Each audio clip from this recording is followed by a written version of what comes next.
I'm the Director of Communications for British Future. Who are we? We're an independent, non-partisan think tank. What we think about is immigration, integration, identity and opportunity. And in particular, we're interested in connecting with those who are anxious about some of these issues, to try and engage with their hopes and fears about immigration, integration and identity specifically. And you'll see that in some of the media approaches we take and some of the themes that we're picking out. We've done quite a lot of work exploring attitudes to the centenary. We've conducted 3 nationwide, in fact 4 now, nationwide YouGov polls. The survey of citizenship teachers. We've conducted deliberative research groups up and down the country, Cardiff, Glasgow, here in Birmingham and in High Wycombe, exploring how people feel about the World War I centenary, and looking at various themes, in fact, not just the contribution of Indian soldiers. We published this as well, do mention the war, Will 1914 Matter in 2014, that came out last year, and there's some copies around. I think there's some over there by the cakes. Do grab hold of one. And then recently, together with the BBC, we conducted some further research tracking public attitudes and public knowledge to World War I and the centenary. And that we intend to carry on right through to 1918 to find out how has public knowledge changed and what do people feel about the centenary. It's generally quite good news, in fact, and I'll come on to that a little bit afterwards. So why does 1914 matter in 2015? For us, a lot of this is down to an interest in how Britain's sense of identity is formulated and created. And it's one of the ways that we access our identity and the way it's shaped is how we understand our history. As I'll discuss in a bit, that's a shared history that cuts right across multi-ethnic, multi-faith Britain. The other thing that's so important about the centenary as well is it's a way for a mass audience to access that shared history and that sense of identity. And I think that the picture that I've chosen, which is hopefully up there, yes, to go with that is so appropriate. I mean, as far as I can tell, that's probably one of the most successful pieces of public art that I can remember at all. My parents are from the Midlands. They went down to London. So many people came down to London to see that. And I think the amount of people who started to think about their history and what that means for Britain's shared sense of identity is pretty enormous. What did we find out? It's an important part of our history, and that's something that everybody felt. That was something that we took out of a lot of the groups and all of the research we've conducted. Everyone agrees it's incredibly important, but there is a real lack of knowledge. I think for a lot of people, 1914 and the First World War is just out of reach. There's a huge amount of confusion between the First World War and the Second World War. The two are sort of blending into each other. A large number of people think that the war was started by Germany invading in Poland in 1914. Some people thought that we asked whether the Kaiser chiefs were involved because of Franz Ferdinand. There was about 4% of people who thought the murder of the Kaiser chiefs or the assassination was what kicked off. But what is very interesting as well is that while a lot of people feel that they don't have as much knowledge as they'd like to have, they want that knowledge. And most feel a responsibility as well, and actually it was female participants, particularly in some of the research groups this came across, that they see this as an opportunity. They feel there's a responsibility to pass on knowledge of this and of our history to the next generation. So just a few examples of what we found out. What year did the war begin and end? Pretty basic knowledge. Only 2/3 of people know when it began. That's a bit embarrassing given that it's the centenary. It's a sort of clue. Even lower for when it ended.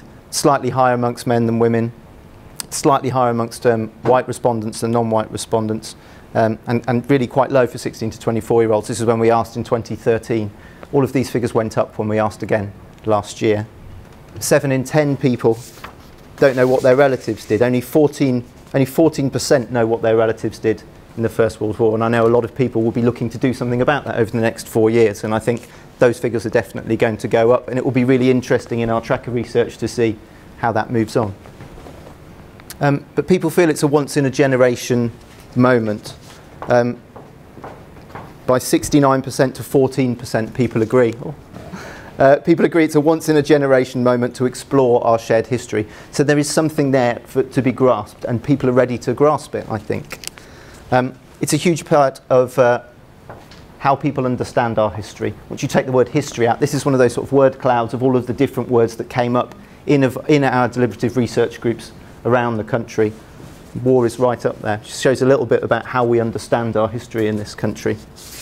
We also asked people about their understanding of the Asian contribution to World War I and what that means to modern Britain now. It's very interesting to note that the army that fought in 1914 looks a lot more like the Britain of 2014 than it did the Britain of 1914. There was broad agreement that this is an important theme, that this is something that children should know, that this is something that should be taught in our classrooms.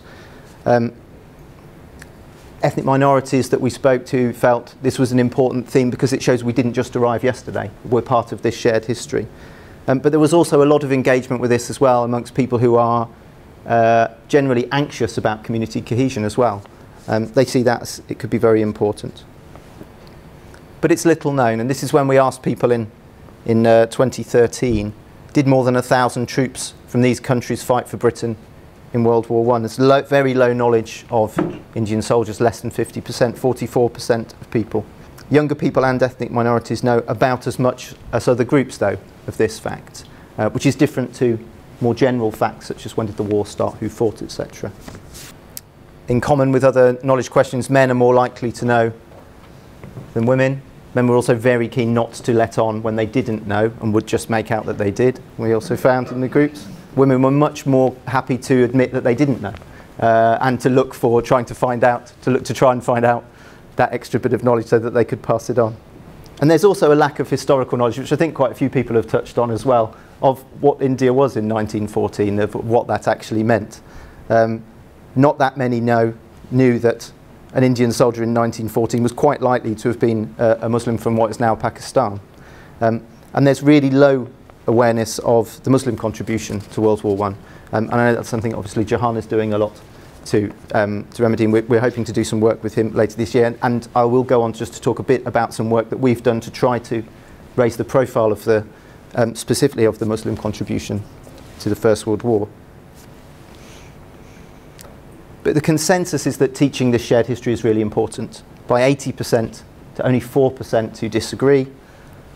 The British war effort included Empire and Commonwealth soldiers from countries including India and the West Indies, Australia and Canada. It is good for integration that all of our children are taught about the shared history of multi-ethnic Britain. And that really solid agreement with this hasn't changed at all over the last year.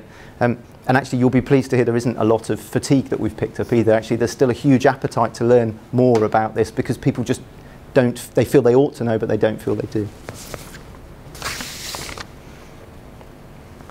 When we bored down into this a little bit in some of the research groups, it was seen as especially important. People in England and Wales really felt that this was an important issue to think about. And of course what British Future is interested in specifically or particularly is what this means for how we commemorate Asian contribution to World War I today. It's really important that this is a shared history. It's not a series of separate histories. For us, where this is going to really contribute to integration and to community cohesion is about bringing people together as a history that we all share and an inclusive identity that we all share as well. So the centenary provides a way of exploring our history, but that includes the history of the empire, and I think this is something that's maybe been shied away from in the past, that there's been a feeling that teaching the history of the empire is something that could be divisive in classrooms, particularly in multi-ethnic classrooms today. But actually, perhaps World War I centenary is a way to access that.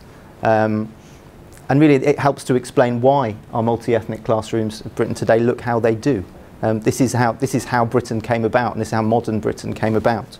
And it's not something we should shy away from. So just to let you know a bit about what British Future has been doing. We released the Do Mention the War report in just as I started actually, that was in 2013 that came out. Khuddadad Khan Day, 31st of October 2014. There's already been a bit of talk around today about Khuddadad Khan, first Indian soldier and first Muslim soldier to be awarded the Victoria Cross. British Future coordinated a joint letter from former Chiefs of Defence staff that went in the Daily Telegraph to mark this, calling for this day to be remembered and calling for more to be done to remember his valour. The Daily Telegraph actually put Khuddadad Khan's picture on the front page of the newspaper that day.